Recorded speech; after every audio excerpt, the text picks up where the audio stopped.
Hey, True Believers England team here. Twiddles, the world, Twiddles. And we've been reading Christmas Carol. We've read the first two chapters, and I'm going to at least get through chapter 3, maybe on to chapter 4.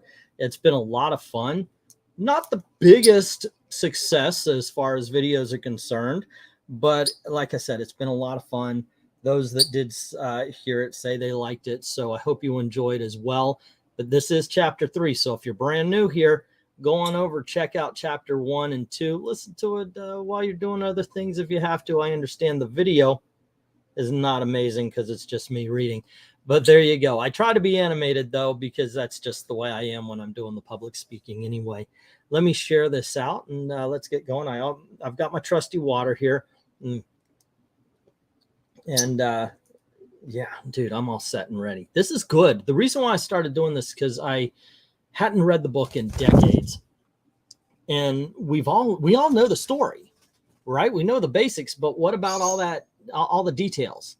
What about the stuff that the movies don't tell you? Because in a movie, they just have to tell you, they do the structure rather than, they do the meat, not the potatoes or the gravy, or they do the cake and not the icing.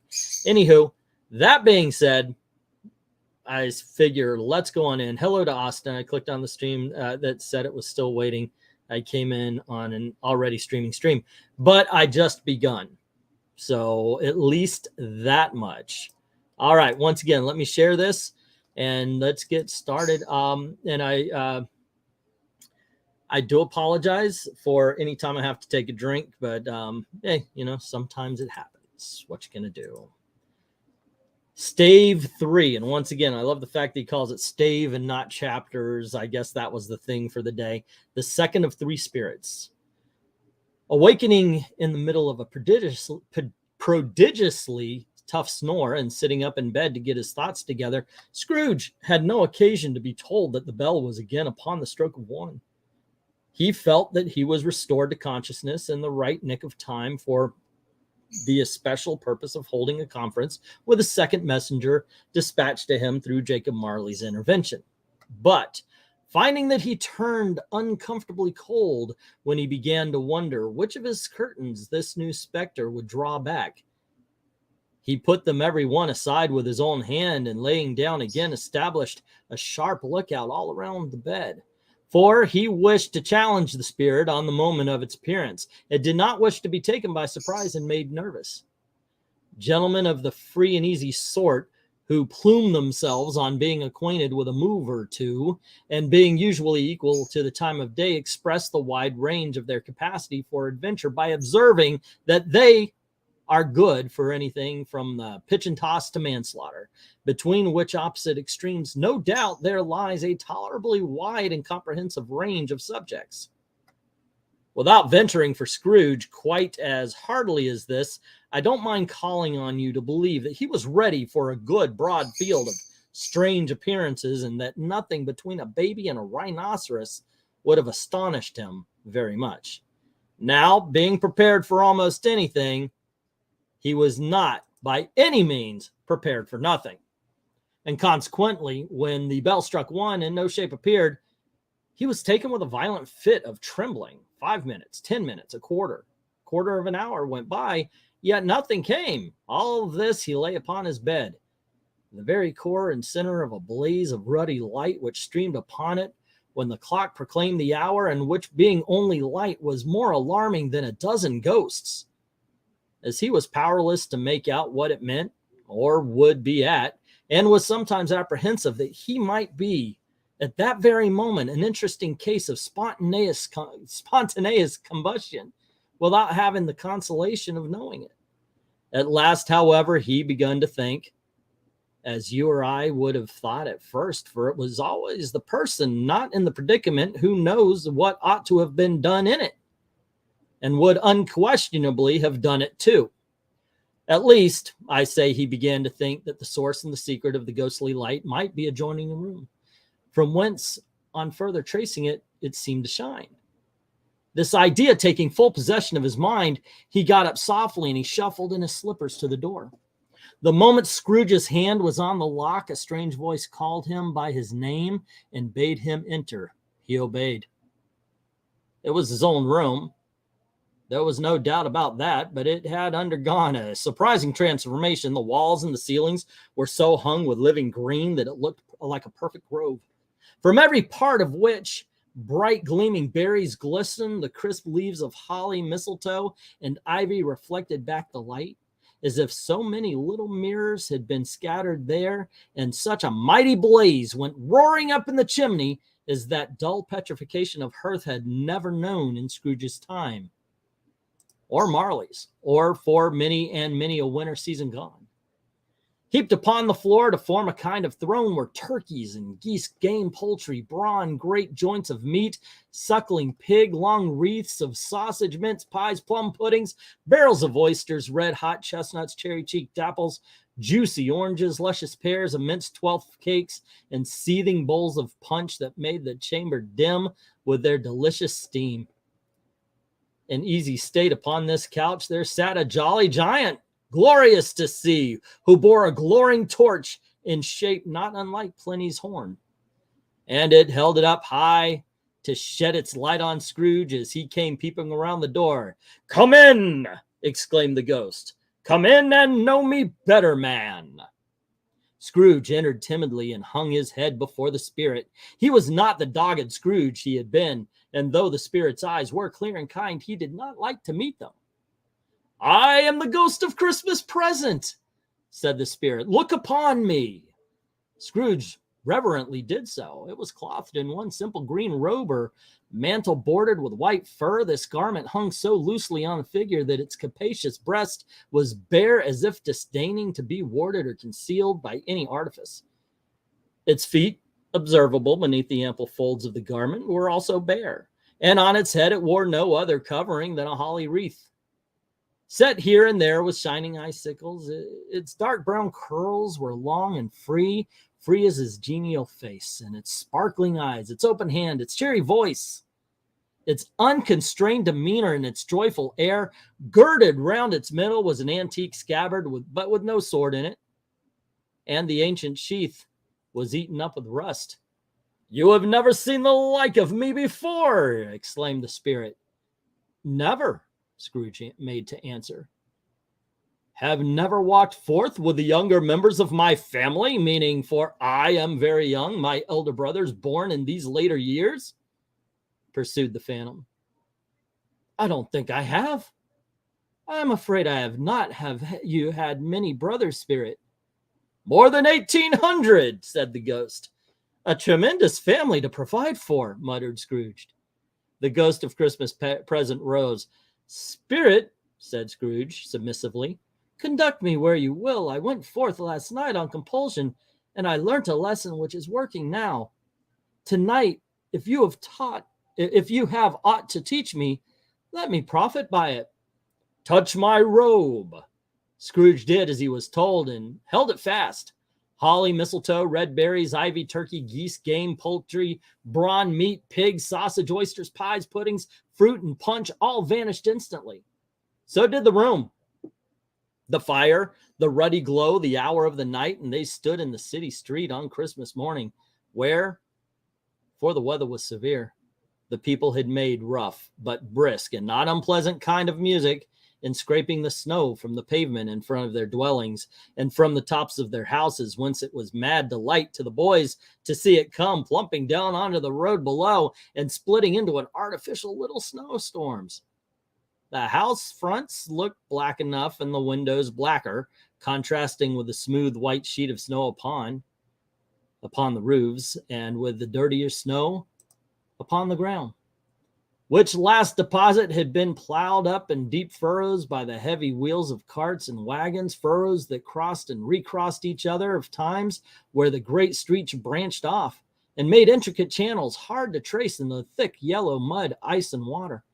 The sky was gloomy, and the shortest streets were choked up with a dingy mist, half thawed, half frozen, whose heavier particles descended in a showery of sooty atoms, as if all the chimneys in the Great Britain had by one consent, if you're going to read it properly, caught fire and were blazing away to their dear heart's content.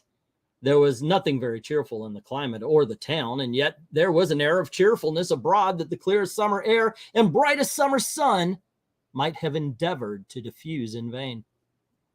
For the people who were shoveling away on housetops were jovial and full of glee, calling out to one another from the parapets, and now and then exchanging a facetious snowball. Better-natured missile far than many a wordy jest, laughing heartily if it went right and not less heartily if it went wrong. The poulterers' shops were still half open, and the fruiterers were radiant in their glory. There were great round pot-bellied baskets of chestnuts shaped like the waistcoats of jolly old gentlemen, lolling was a thing way back then, lolling at the doors and tumbling out into the streets in their apoplectic opulence. There were ruddy brown faces, broad girth, Spanish onions, shining in the fatness of their growth like Spanish friars, and winking from their shelves in wanton slyness at the girls as they went by, and glanced demurely at the hung-up mistletoe. There were pears and apples clustered high in the blooming pyramids. There a bunch of grapes made, and the shopkeeper's benevolence to dangle from capacious hooks that people's mouths might water gratis as they passed. There were piles of filberts, mossy and brown, recalling in their fragrance, ancient walks among the woods and pleasant shufflings ankle-deep through withered leaves. There were Norfolk biffins, squat and swarthy, setting off the yellow off of the oranges and lemons, and in the great compactness of their juicy persons, urgently entreating and beseeching to be carried home in paper bags and eaten after dinner. The very gold and silver fish set forth among these choice fruits in a bowl, though members of a dull and stagnant-blooded race, appeared to know that there was something going on, and, to a fish, went gasping round and round their little world in slow and passionless excitement. The grocers, oh, the grocers, nearly closed with perhaps 2 shutters down or one, but through those gaps such glimpses.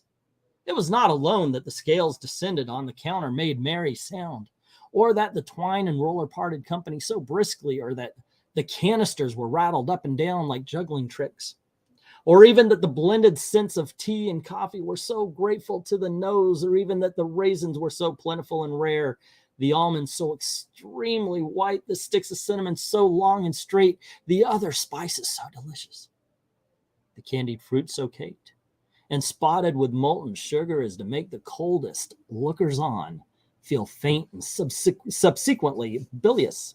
Nor was it that the figs were moist and the pulpy or the French plums blushed in modest tartness from their highly decorated boxes, or that everything was good to eat and in its Christmas dress.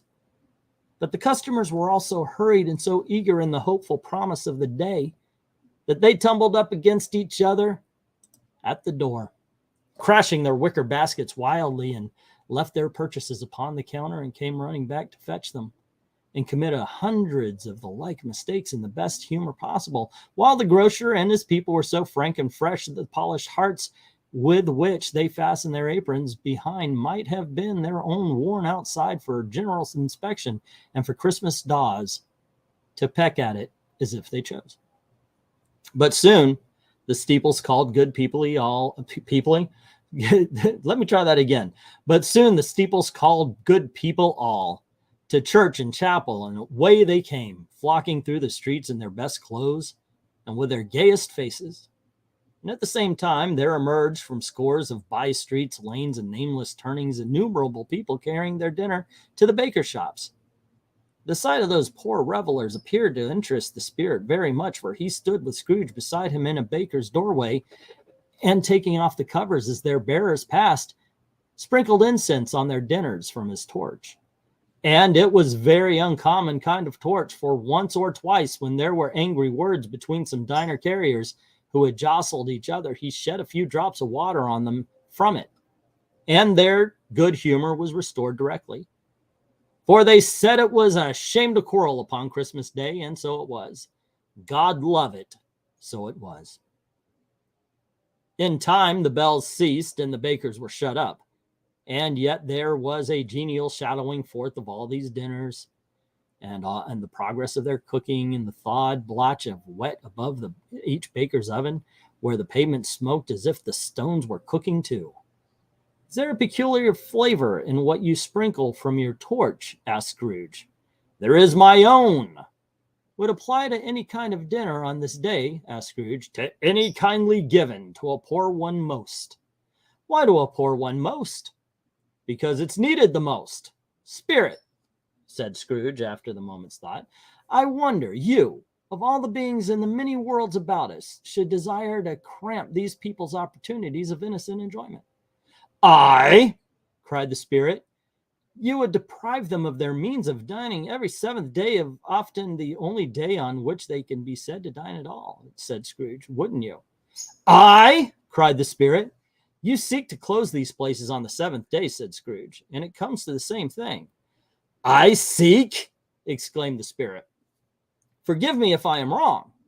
It has been done in your name, or at least in that of your family, said Scrooge. There are some upon this earth of yours, returned the spirit, who lay claim to know us and who do their deeds of passion, pride, ill will, hatred, envy, bigotry, and selfishness in our name, who are as strange to us and all of our kith and kin as if they had never lived. Remember that and charge their doings on themselves, not us. Scrooge promised that he would, and they went on invisible as they had been before into the suburbs of the town. It was remarkable quality of ghost which Scrooge had observed at the baker's, that notwithstanding his gigantic size, he could accommodate himself to any place with ease, and that he stood beneath the low roof quite gracefully and like a supernatural creature, as it was possible he could have done in any lofty hall.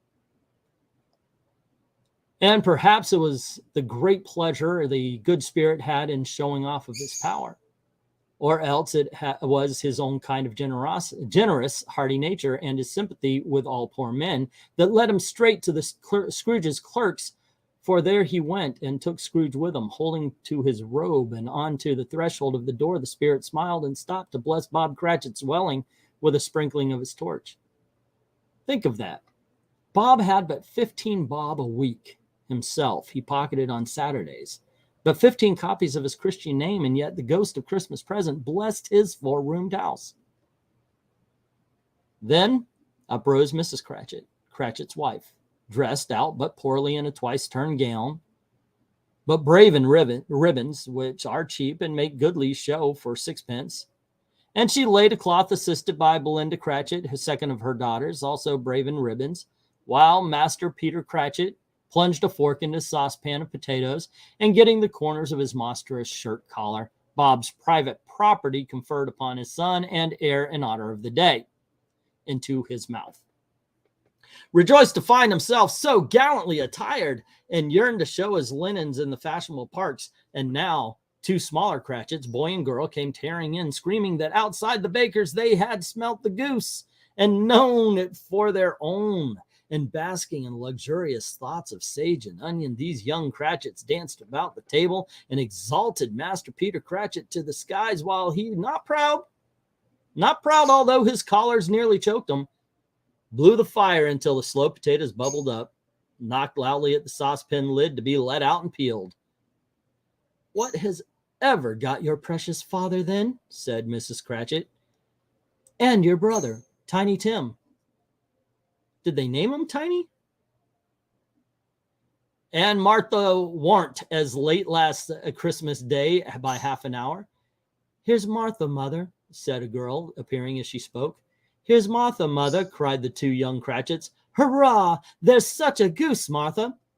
Why, bless your heart alive, my dear, how late you are, said Mrs. Cratchit, kissing her a dozen times and taking off her shawl and bonnet for her with officious zeal.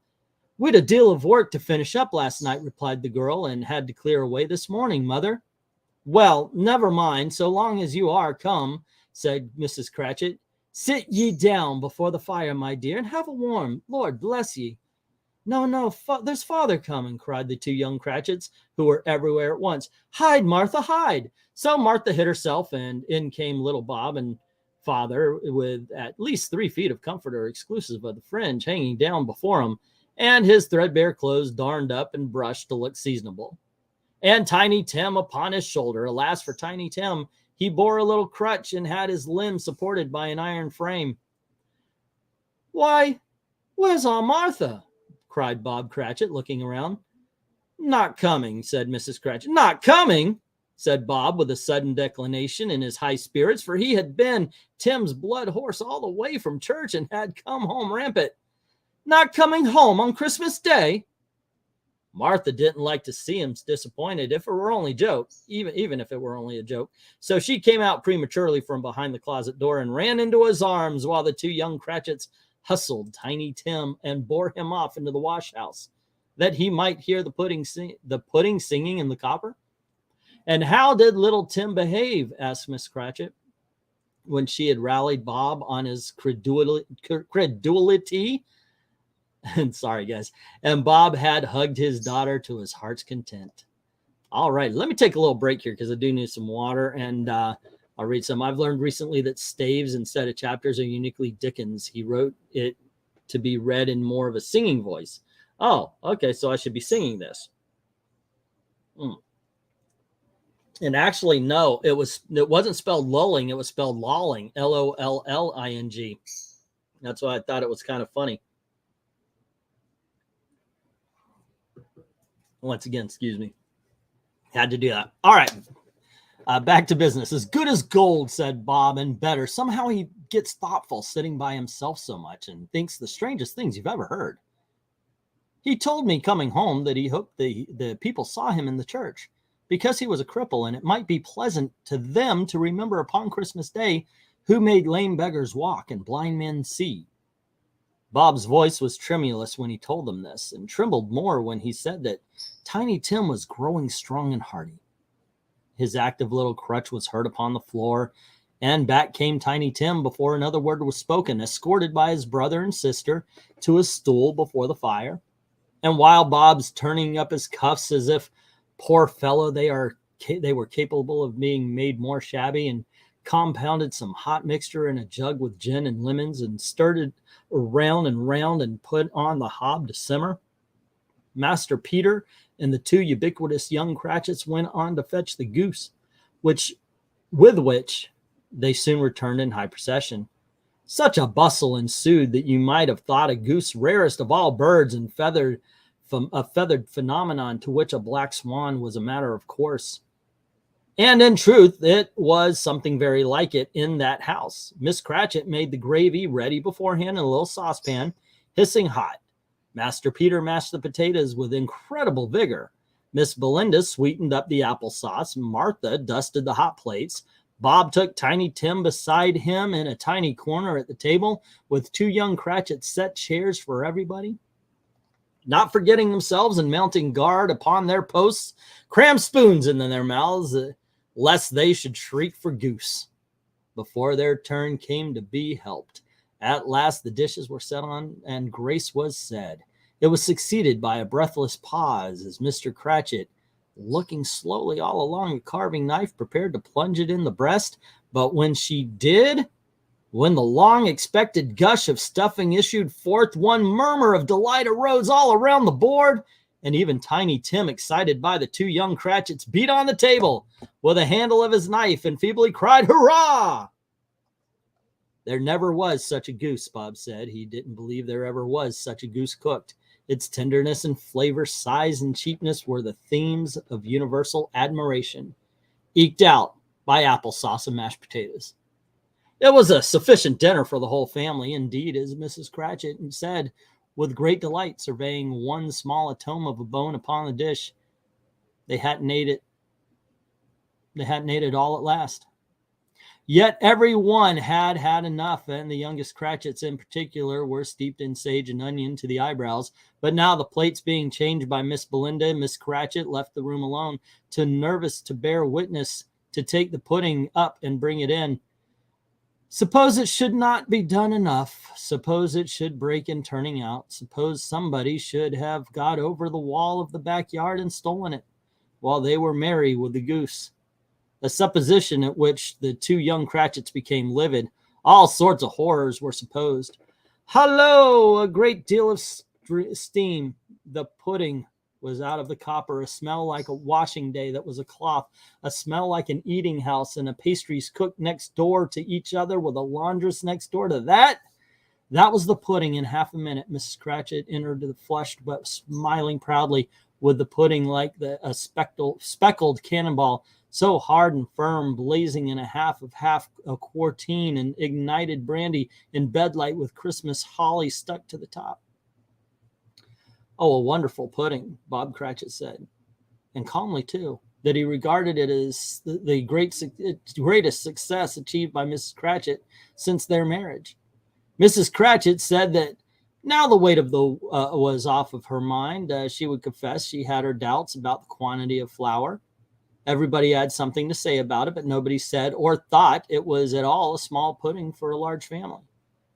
It would have been a flat hearsay to do so. Any Cratchit would have blushed to hint at such a thing. At last, the dinner was all done. The cloth was cleared. The hearth was swept. The fire was made. The compound and the jug being tasted and considered perfect. Apples and oranges were put upon the table, and a shovel of chestnuts on the fire. Then all of the Cratchit family drew around the hearth in what Bob Cratchit called a circle, meaning half a one. And at Bob Cratchit's elbow stood the family display of glass 2 tumblers and a custard cup without a handle. These held the hot stuff from the jug, however, as well as golden goblets would have done, and Bob served it out with beaming looks while the chestnuts on the fire sputtered and cracked noisily. Then Bob proposed, "A Merry Christmas to us all, my dears. God bless us," which all the family re-echoed. "God bless us, everyone," said Tiny Tim, the last of all.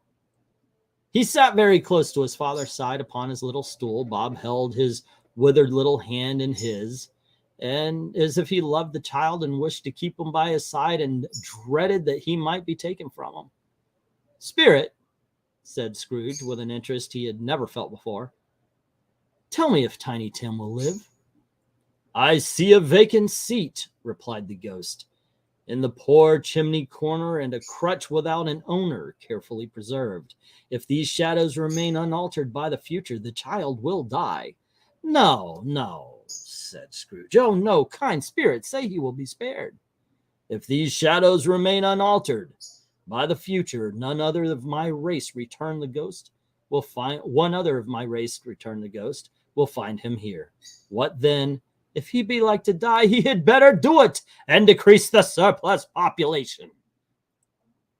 Scrooge hung his head to hear his own words quoted by the spirit and was overcome with penitence and grief. "Man," said the ghost, "if man you be in heart, not adamant, forbear that wicked can't until you have discovered what the surplus is and where it is. Will you decide what men shall live, what men shall die? It may be that in sight of heaven you are more worthless and less fit to live than millions like this poor man's child. Oh God, to hear the insect on the leaf pronouncing on too much life among his hungry brothers in the dust." Scrooge bent before the ghost's rebuke, and trembling cast his eyes upon the ground, but he raised them speedily on his hearing his own name. "Mr. Scrooge," said Bob. "I'll give you Mr. Scrooge, the founder of the feast." "The founder of the feast, indeed!" cried Mrs. Cratchit, reddening. "I wish I had him here. I'd give him a piece of my mind to feast upon, and I'd hope he'd have a good appetite for it." "My dear," said Bob, "the children. It's Christmas Day." "It should be Christmas Day, I am sure," said she, "on which one drinks the health of such an odious, stingy, hard, unfeeling man as Mr. Scrooge." "You know he is, Robert. Nobody knows it better than you do, poor fellow." "My dear," was Bob's mild answer, "Christmas Day."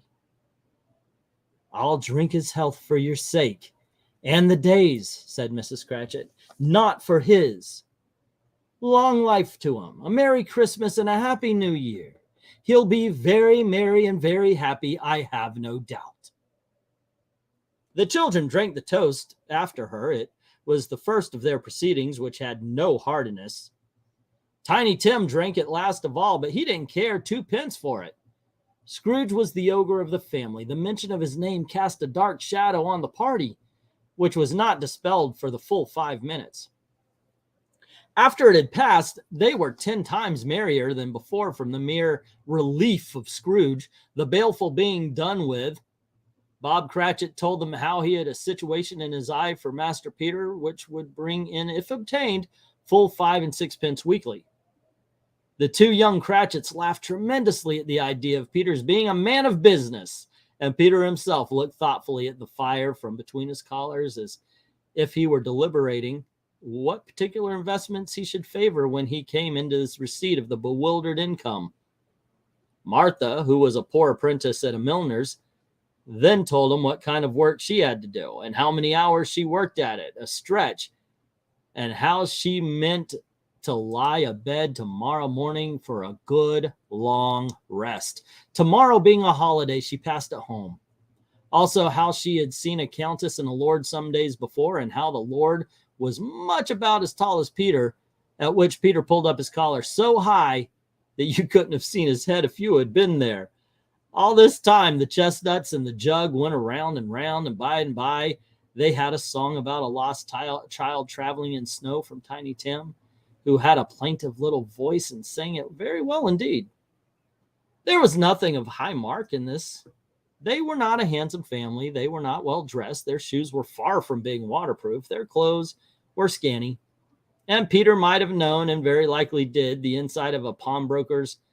But they were happy. They were grateful, pleased with one another, and contented with the time. And when they faded and looked happier yet in the bright sprinklings of the Spirit's torch at parting. Scrooge had had his eye on them, and especially on Tiny Tim until the last. By this time, it was getting dark and snowing pretty heavily.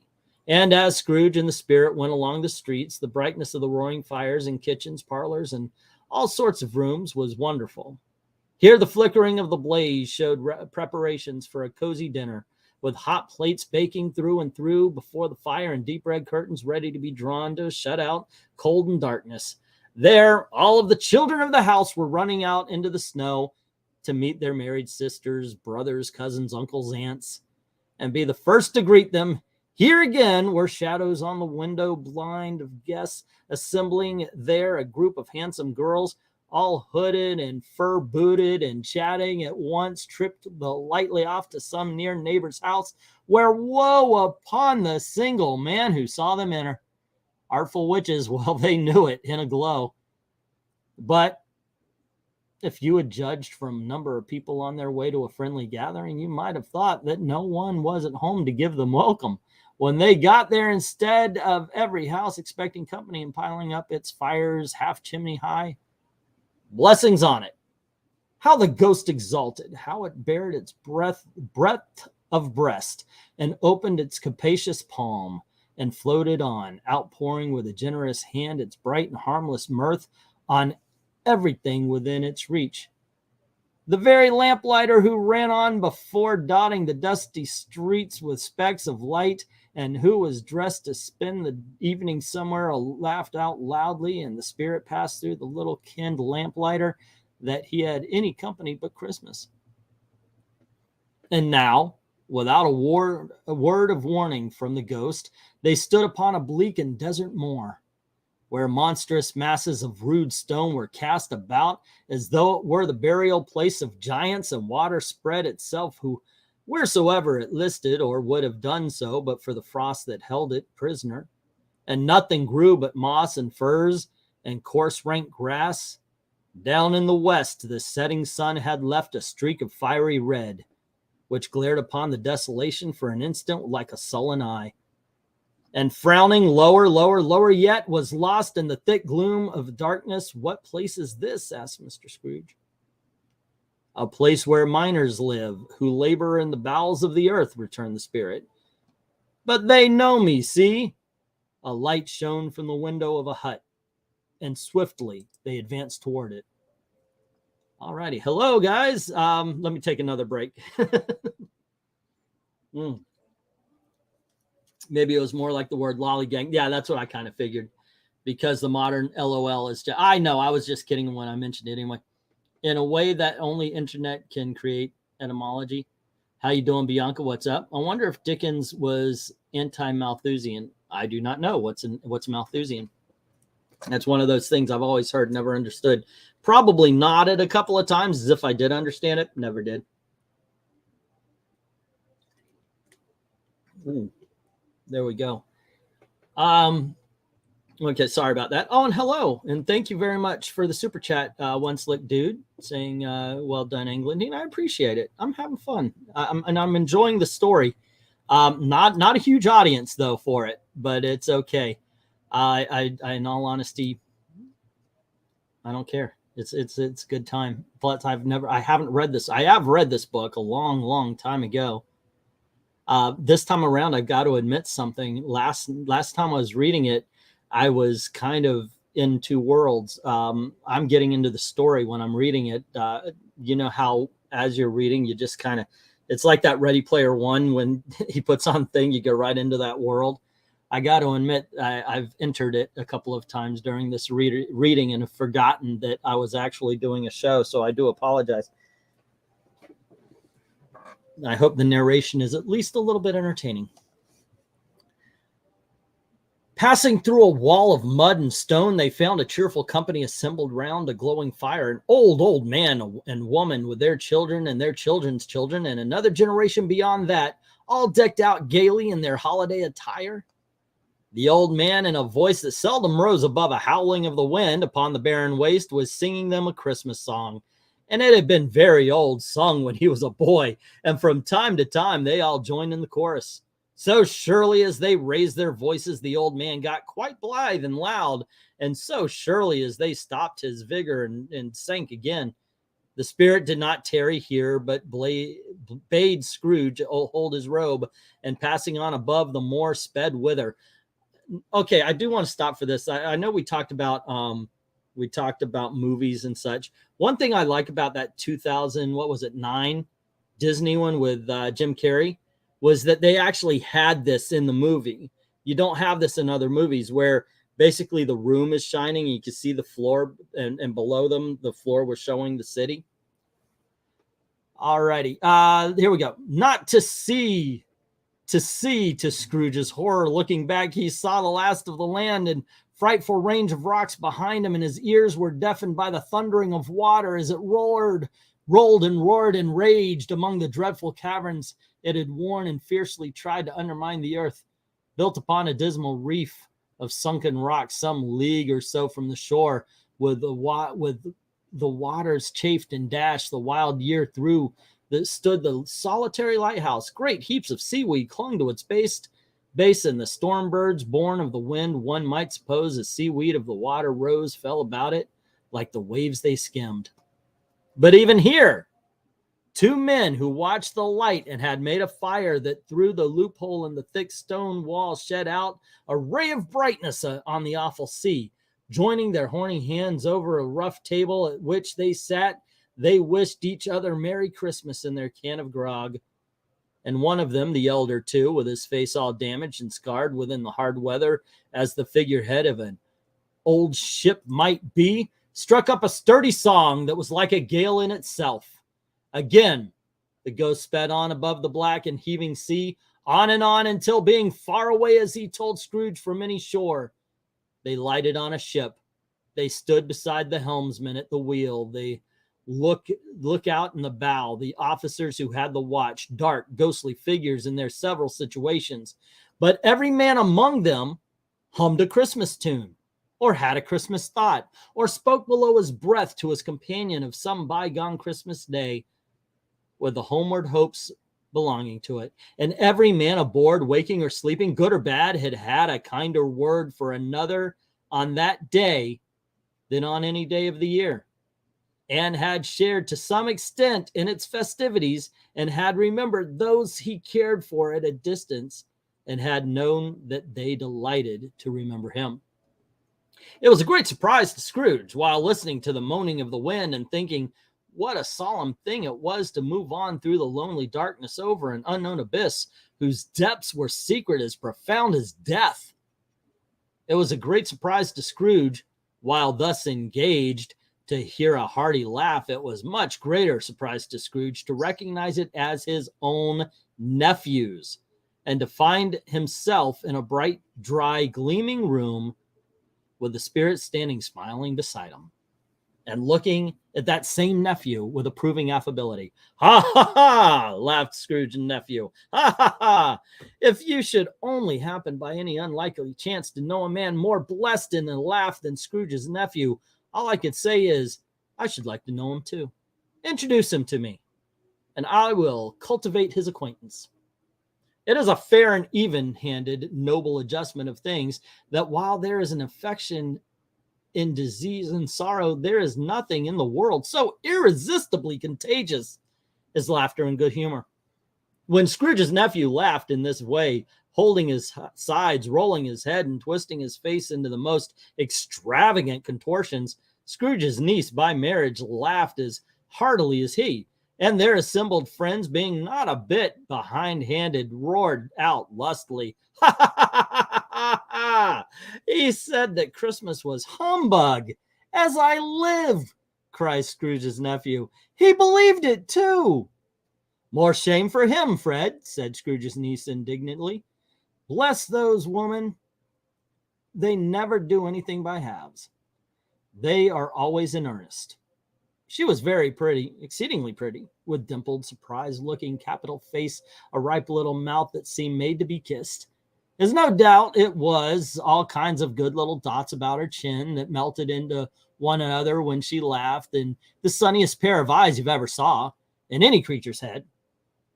Altogether, she was what you would have called provoking, but satisfactory.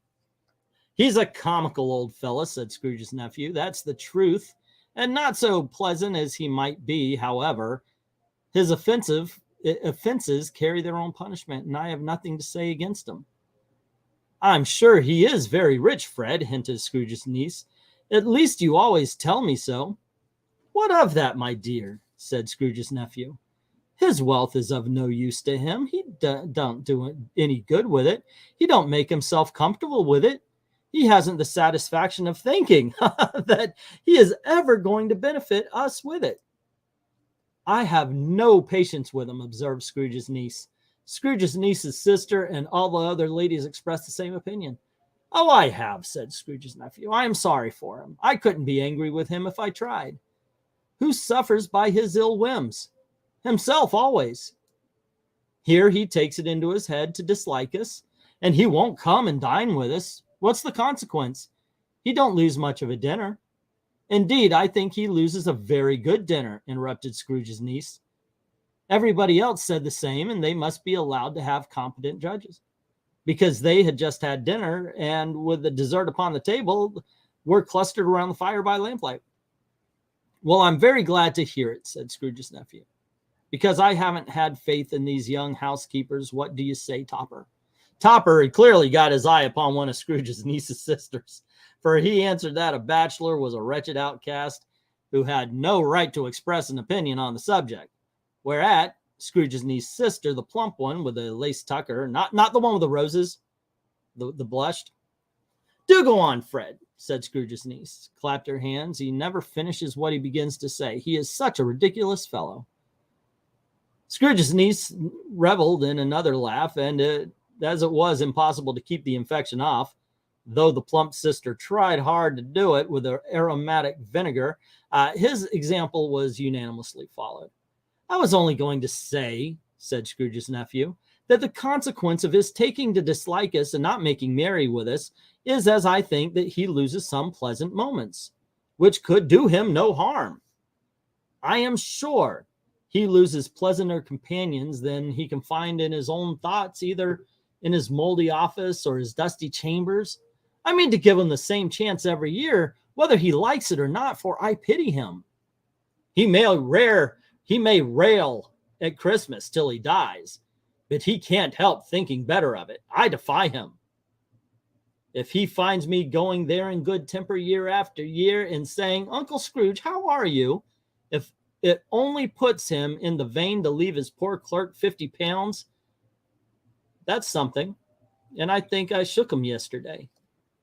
It was their turn to laugh now at the notion of his shaking Scrooge, but being thoroughly good-natured and not much caring what they laughed at, so that they laughed at any rate. He encouraged them in their merriment, and he passed the bottle joyously. After tea, they had some music, for they were a musical family and knew what they were about when they sung a glee or a catch. And I can assure you, especially Topper, who could growl away in the bass like a good one and never swell with the large veins in his forehead or get red in the face over it. Scrooge's niece played well upon the harp, and played among other tunes a simple little air, a mere nothing, you might learn to whistle it in 2 minutes, which had been familiar to the child who fetched Scrooge from the boarding school, as he had been reminded by the ghost of Christmas past. When this strain of music sounded and all the things that the ghost had shown him came upon his mind, he softened more and more, and thought of that, if he could have listened to it often years ago, he might have cultivated the kindness of love for his own happiness with his own hands, without resorting to Sexton Spade that buried Jacob Marley. But they didn't devote the whole evening to music. After a while, they played at forfeits, for it is good to be children sometimes, and never better at Christmas, when its mighty founder was the child himself. Stop. There was first a game at Blind Man's Buff. Of course there was, and I no more believe Topper was really blind than I believe he had eyes in his boots. My opinion is that it was done thing between him and Scrooge's nephew, and that the Ghost of Christmas Present knew it, the way he knew after Plump Sister in the Lace Tucker was an outrage on the credulity of human nature, knocking down the fire irons, tumbling over the chairs, bumping against the piano, smothering himself among the curtains. Wherever she went, there he went. He always knew where the Plump Sister was.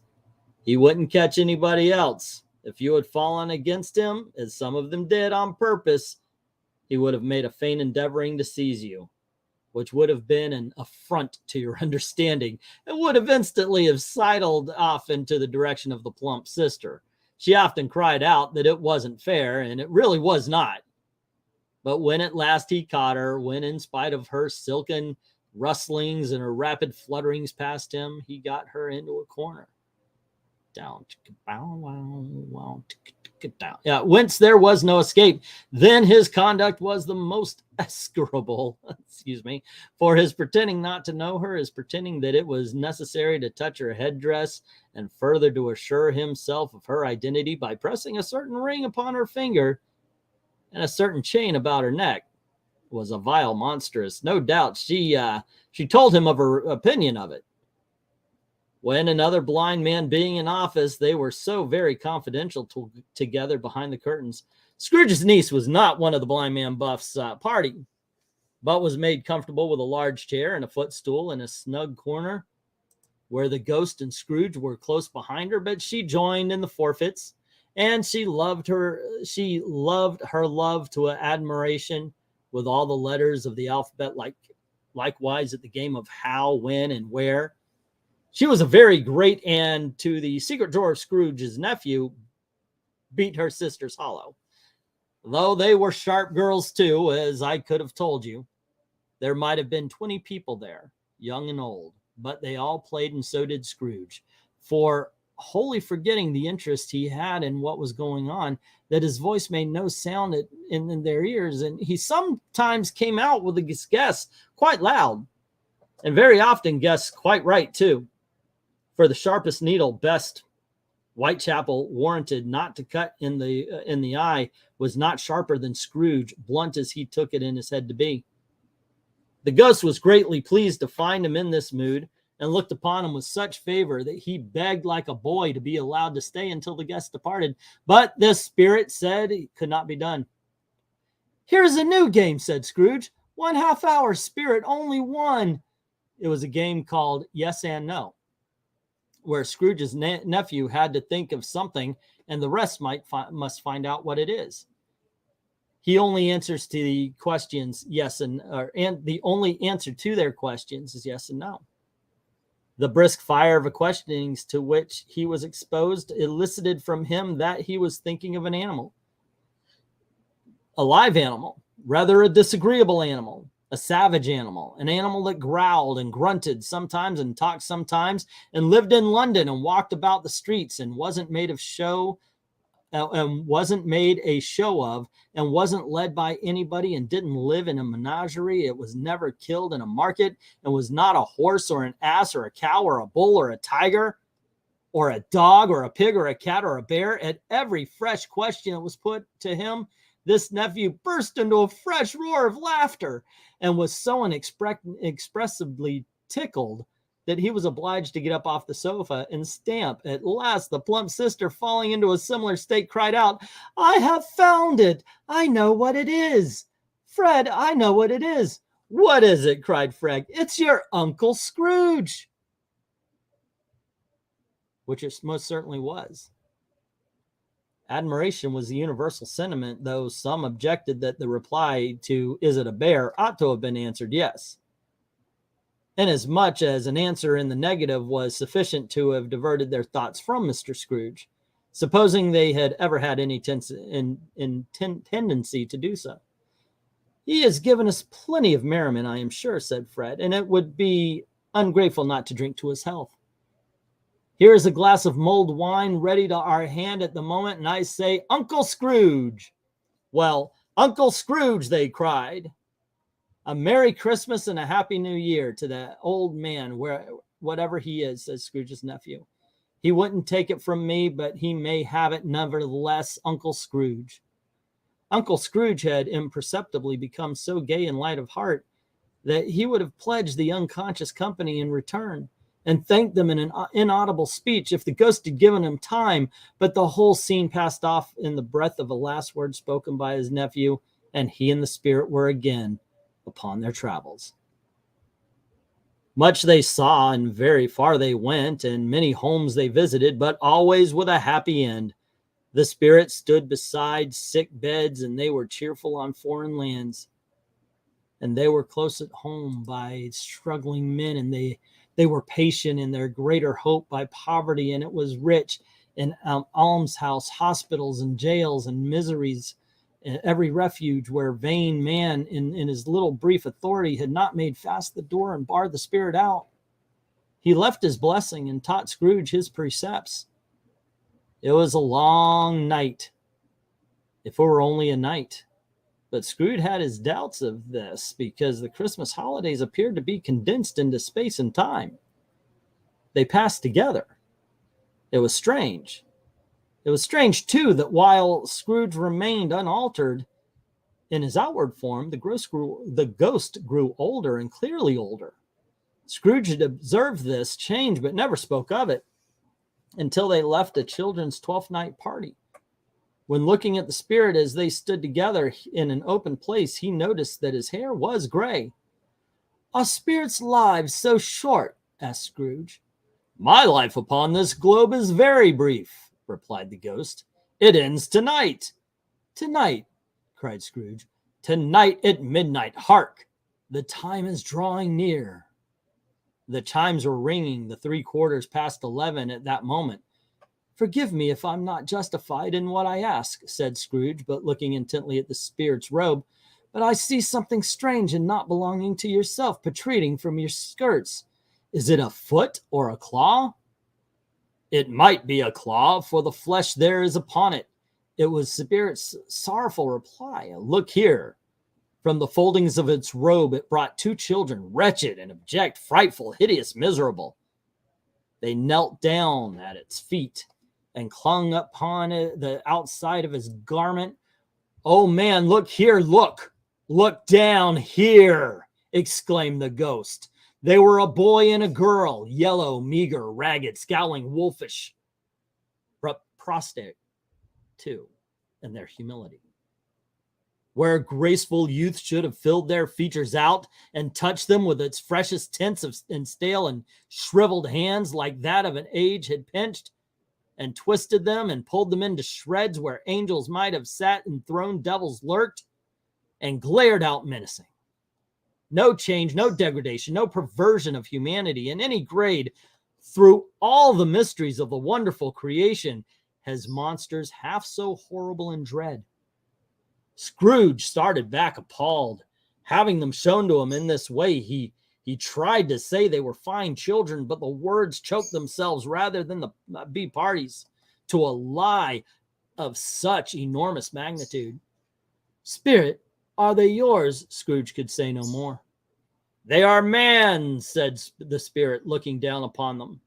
And they cling to me, appealing from their fathers. This boy is ignorance, this girl is want. Beware of them both, and all of their degree, but most of all beware this boy, for on his brow I see that written which is doom, unless the writing be erased. Deny it, cried the spirit, stretching out his hand towards the city. Slander those who tell it ye. Admit for your facetious or factious, if you're going to read it properly, purposes, and make it worse, and abide the end. Have they no refuge or resources? Cried Scrooge. Are there no prisons?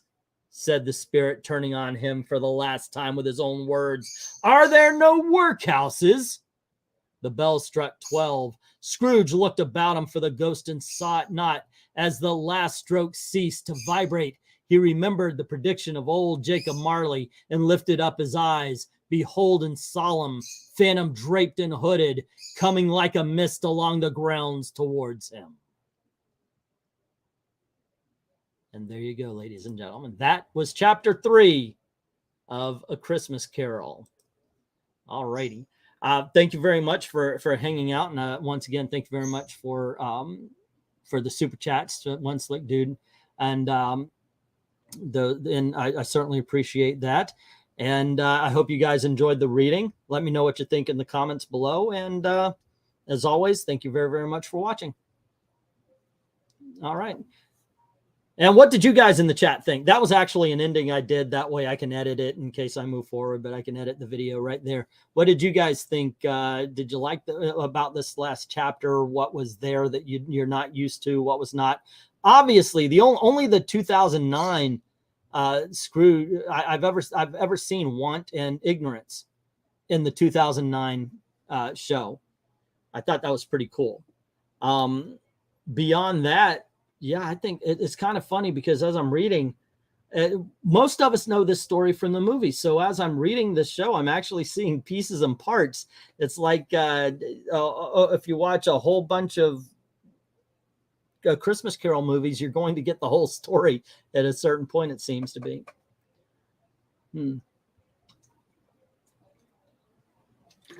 Excuse me, the mouth is so dry right now.